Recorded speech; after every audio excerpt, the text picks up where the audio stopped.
Hammaga salom.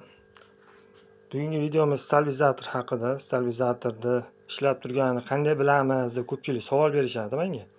Mana shu yerda, endi hammada har xil, lekin bunda mana ko'rinib turgan bo'lsa, загрузка deyapti. Bu yerda har bittasida tayoqchasi bor. Bu tayoqcha degan нагрузка berganda har bitta mahsulotni ishlatganingizda shu tayoqcha qo'shiladi. O'sha hisobidan buni ishlab turganini bilishingiz mumkin. Yaqinda bir akamga kirdik, stabilizator qo'yishgan ekan. Kir moshina baribir ошибка beryapti deyishdi. Chunki men ularga borganimda stabilizator qo'ysangiz keyin yaxshi ishlaydi, avtomat kir moshina deb aytib ketaman, svetlarcha chatar ekanda. Endi akam stabilizator olishibdi-da, yana chaqirishdi. Borsam stabilizator oldim mana, lekin yana o'sha holatda turibdi deyishdi. Keyin uni yaxshilab tekshirsak, stabilizator buzuq ekan, yangisi shunaqa buzuq chiqibdi.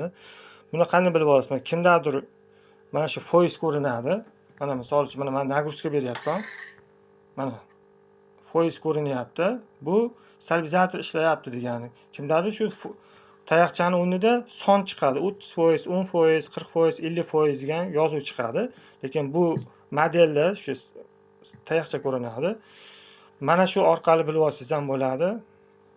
Sog' bo'linglar, salomat bo'linglar.